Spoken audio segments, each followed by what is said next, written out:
This is not just regular windshield washer cleaner. This is actually Rain-X windshield de-icer. This is fantastic. Good to minus 25 below, which is pretty cold.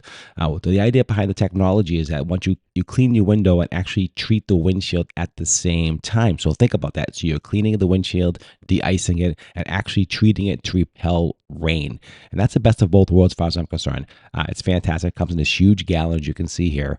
Again, good for minus 25, and that's pretty cool. That'll work pretty much anywhere in the country, and it helps repel the water. So it's 2 for 1 as far as I'm concerned. It works great. You don't need a ton of it. It goes a long way. Obviously, do not dilute it. It won't work. Don't do that.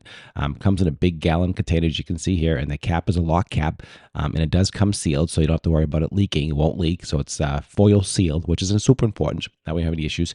And when you have to break the foil, it'll work fine. It'll still stay sealed. I absolutely love this. Definitely recommend Rain-X for your windshield. Thanks for watching the review.